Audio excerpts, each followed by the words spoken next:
Esto es Filosofía de Bolsillo, el podcast para aprender filosofía en cualquier lugar. Presentado por Diego Chivilotti.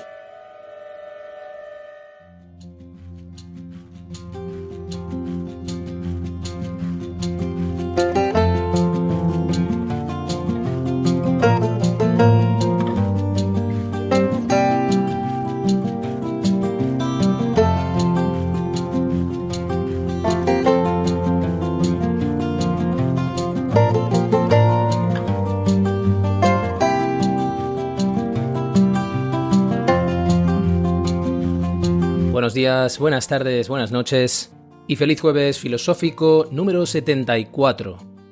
José Manuel, este episodio está dedicado a ti, está hecho para ti y está hecho también gracias a ti y gracias también a los más de 70 mecenas que estáis apoyando este proyecto. Muchas gracias a todos.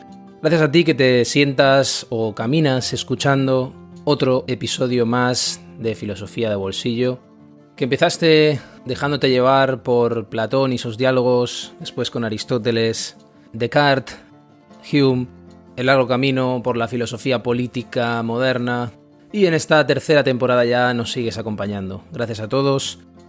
Recuerdo a los mecenas, este es un mensaje para ellos porque a medida que se han ido incorporando, me lo han ido preguntando, tenéis acceso al grupo de Telegram, un grupo en el que procuro no intervenir demasiado para que sea un espacio preferentemente para todos esos que estáis haciendo posible este proyecto, para que podáis dialogar entre vosotros sin tener yo que invadir ese espacio, que podáis compartir también dudas y lo que queráis, materiales. En alguna ocasión también se han compartido materiales muy interesantes y muy útiles. Por supuesto, os invito a que lo hagáis. Este es un camino, como siempre digo, en el que todos aprendemos de todos. Más allá de que yo esté llevando este timón simplemente por haber dedicado más años quizás que otras personas que se acercan a escuchar este podcast por su inquietud, por haber despertado a veces una inquietud hacia la filosofía o por haber decidido seguir alimentando esa pasión, ese entusiasmo, esas ganas de aprender, de saciarse esa sed con una fuente que cuanto más se bebe, más sed da también, al mismo tiempo que más sacia. Esa fuente paradójica que es la fuente de la filosofía y que seguimos alimentando desde donde podemos, desde donde nos dejan y desde donde nos escuchan. En este caso, desde este podcast llamado Filosofía de Bolsillo, que ya va por el 7º episodio de esta tercera temporada. Hemos entrado en noviembre, ya lo hicimos en el episodio anterior, y en noviembre se esperaba el primer directo. Esto es algo que los mecenas lo saben, quizá no lo recuerden, pero lo dije de pasada. En esta temporada tendremos directos mensuales, pero será la media mensual. Quiero decir que en noviembre no tendremos directo, en diciembre tendremos uno y quizá tengamos dos, eso está por confirmarse. Pero que finalmente, en función también de la disponibilidad de los invitados, que es lo que más me interesa, más que la frecuencia, me interesa que los invitados que yo me propongo traer vengan, puedan venir. En función de todo eso, como digo, tendremos un directo para cerrar cada mes, a diferencia de lo que hicimos en la segunda temporada, que tuvimos 2 directos mensuales en el último periodo de la temporada.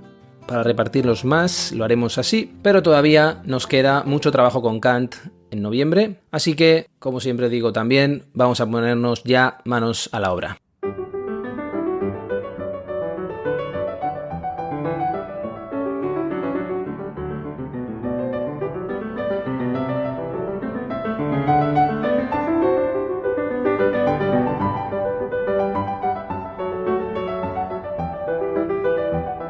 En el episodio anterior entramos en la biografía de Immanuel Kant de una manera introductoria porque sobre todo hablamos del contexto, pero sí que entramos en algunas cuestiones mitificadas a veces de su vida. Os pedí que imaginarais la vida de un funcionario, después desmentí algo esa imagen.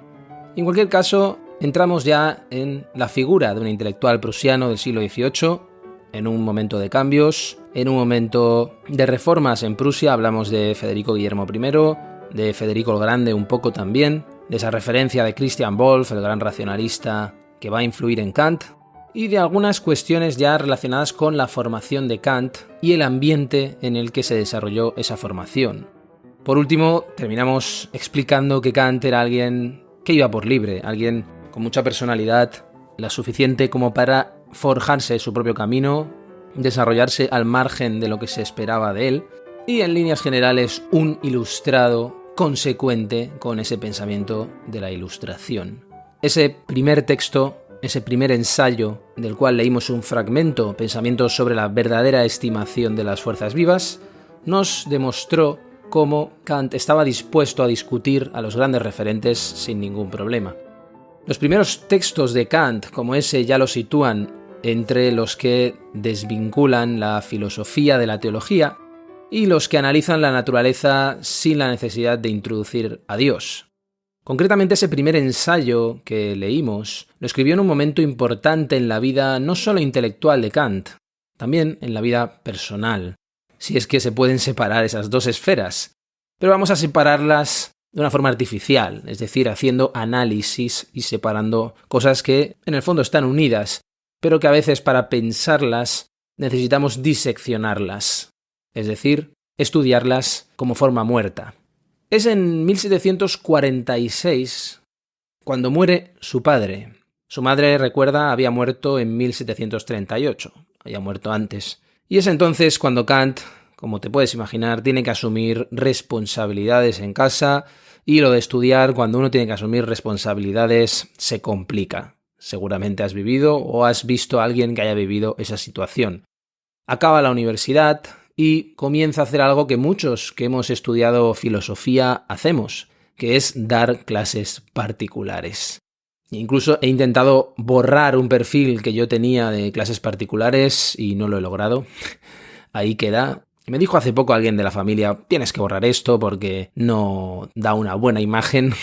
En cualquier caso, como no lo he logrado hacer y no quiero dedicarle mucho tiempo, ahí está como constancia del pasado, de mi pasado como del pasado de muchos que hemos seguido ese camino.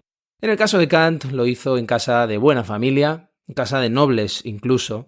En su caso, además, más necesario cuando no tenía ningún futuro en la universidad, porque entonces, como sucedía entonces, pero como sigue sucediendo ahora, especialmente en España, que es de lo que puedo hablar porque es lo que conozco, había que arrodillarse, había que pasar por el aro y había que ser un buen chico para tener un padrino y prosperar en la universidad.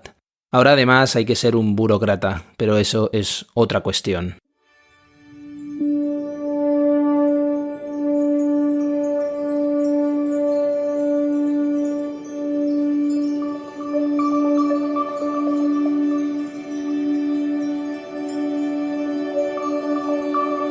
Asistí a la primera clase de Kant en 1755. Él vivía entonces en la casa del profesor Kipke en la Neustadt, donde disponía de una sala de conferencias realmente grande. La sala, al igual que las escaleras y la entrada, estaban totalmente abarrotadas de estudiantes. Kant parecía sentirse bastante desconcertado. No habituado a semejante situación, estaba a punto de perder su compostura, hablaba incluso más suavemente que lo usual en él y se corregía a menudo. Esta actitud dejó en nosotros una imagen muy viva y cordial del hombre que teníamos por el más sabio y que se nos presentaba sin embargo tan modesta y humildemente. En la conferencia siguiente las cosas se desarrollaron de manera diferente. Su exposición, al igual que en las siguientes conferencias, fue no solo minuciosa y completa, sino también abierta y placentera. Las clases eran impartidas libremente, llenas de ingenio y buen humor, con frecuentes citas de libros que acababa de leer, y salpicadas a veces de anécdotas, que sin embargo, eran siempre relevantes. Ludwig Ernst Borowski.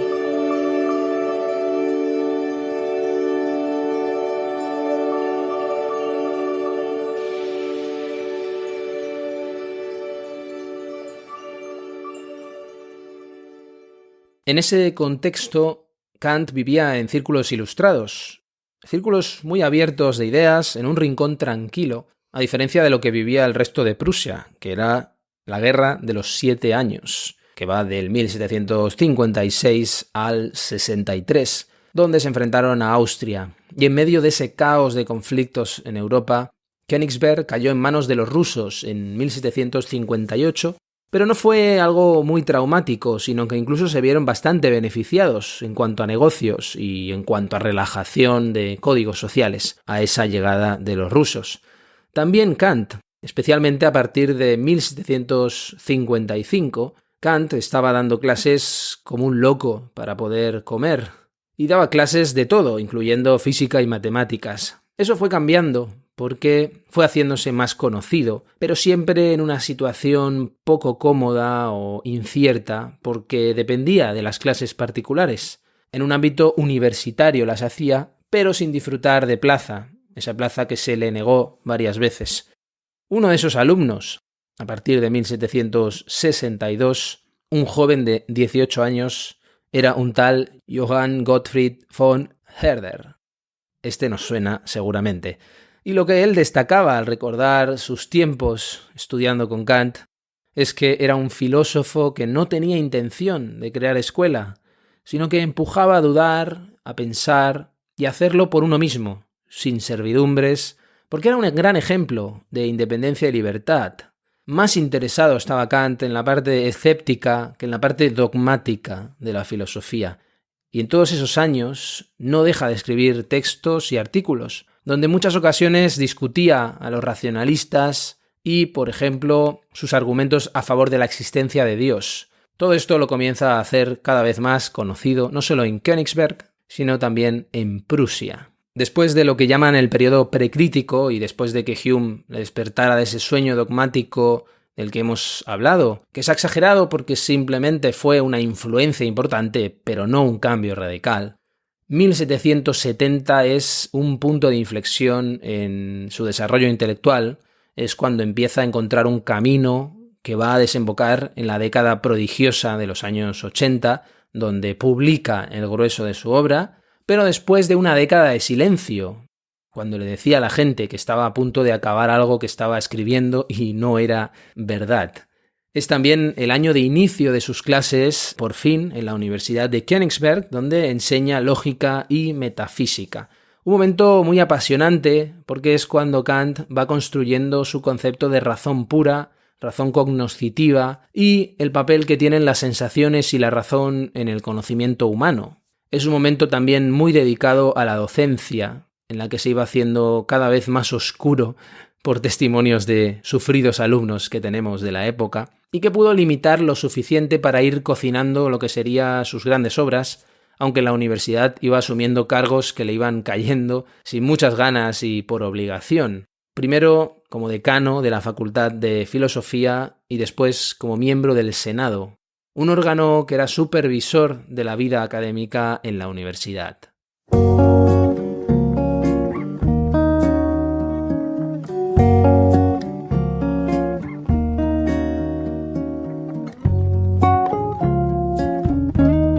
Un libro en el bolsillo.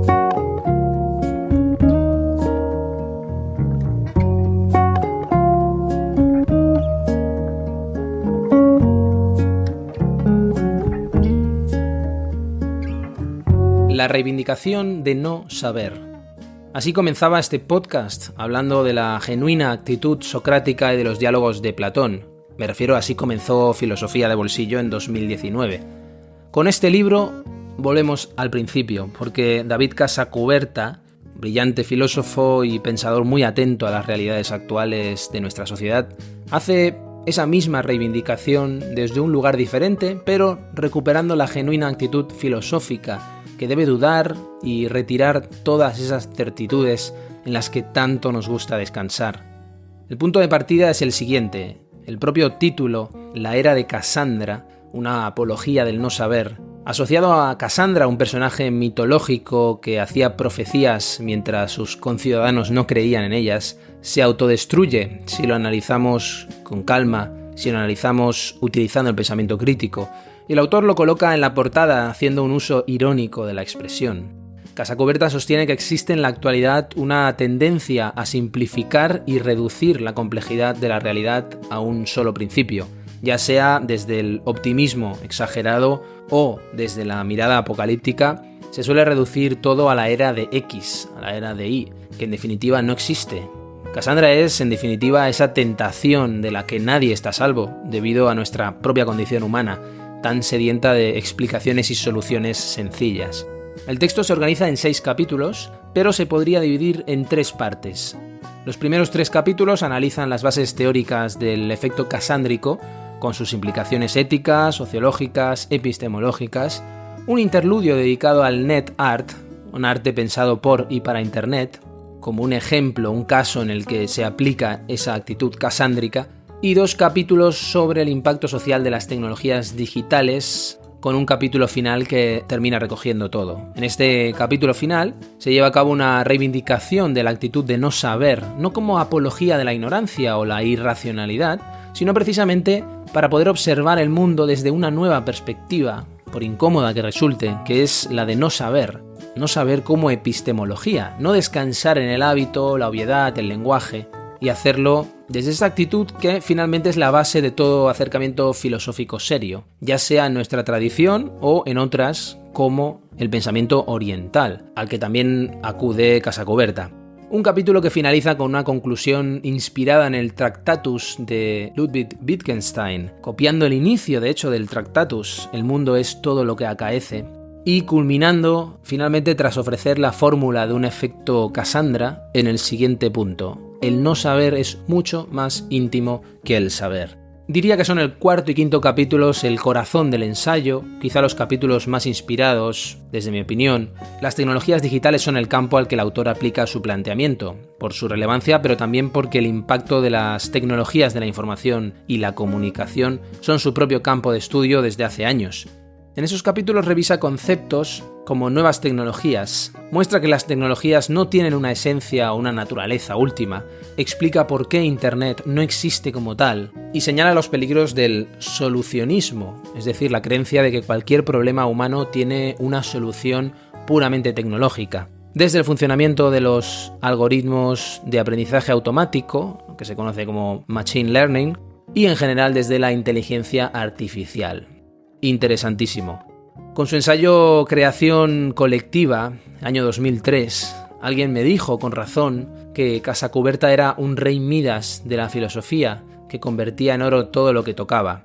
En ese caso lo hacía Casacuberta dando las claves acerca de la figura del creador en la cultura digital, y en este lo hace poniendo todas sus herramientas procedentes de la lógica, la filosofía del lenguaje o la filosofía de la ciencia para estudiar con rigor, con humor y con un estilo ameno nuestro gran punto débil, el horror a la incertidumbre y la huida, peligrosa huida, hacia el facilismo y el reduccionismo.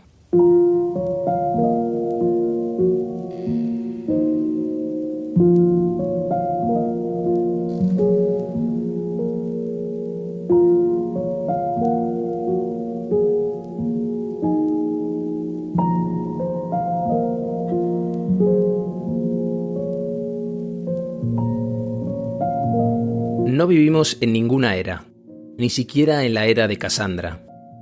Cassandra no es en realidad un sistema filosófico ni una forma de operar continua, ni una epidemia que afecte a todos los intelectuales.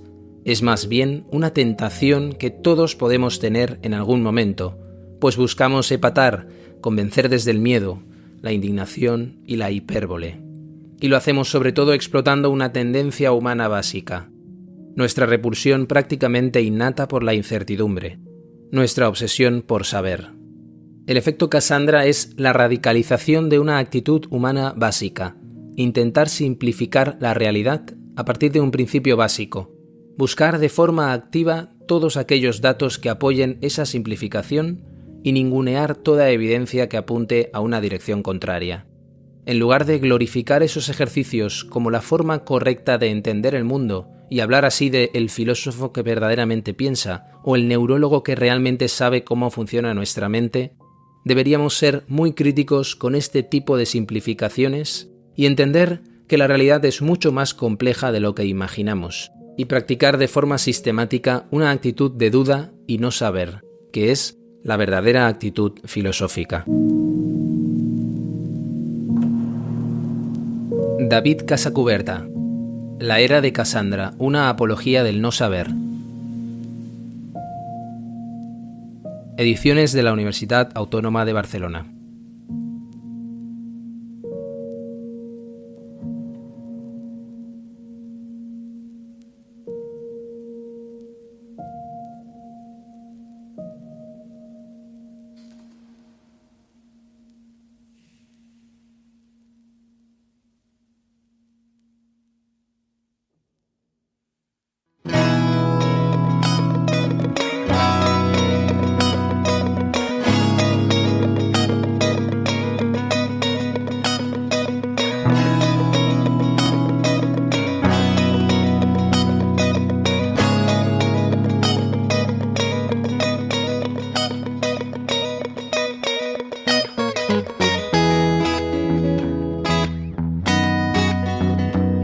Filosofía de Bolsillo existe gracias a ti. Hazte mecenas y accede a todos los contenidos en patreon.com/filosofía de bolsillo.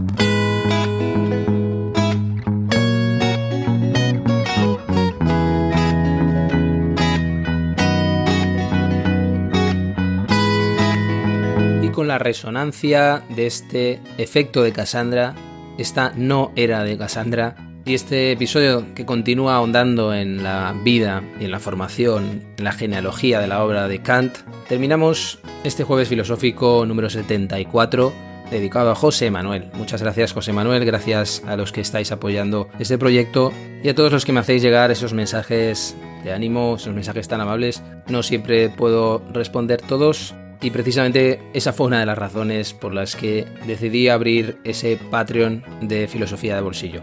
Como decía al inicio de este episodio, continuaremos avanzando en materia con Kant en el próximo episodio. En este mes no tendremos ese directo, será a principios del mes siguiente, del mes de diciembre.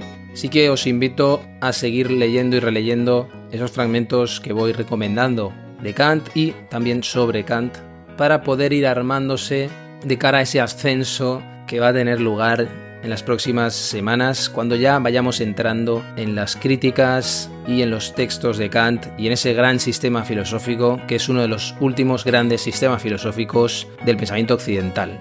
Muchas gracias por llegar hasta aquí. Te espero el próximo jueves, como siempre, aquí en Filosofía de Bolsillo. Hasta pronto.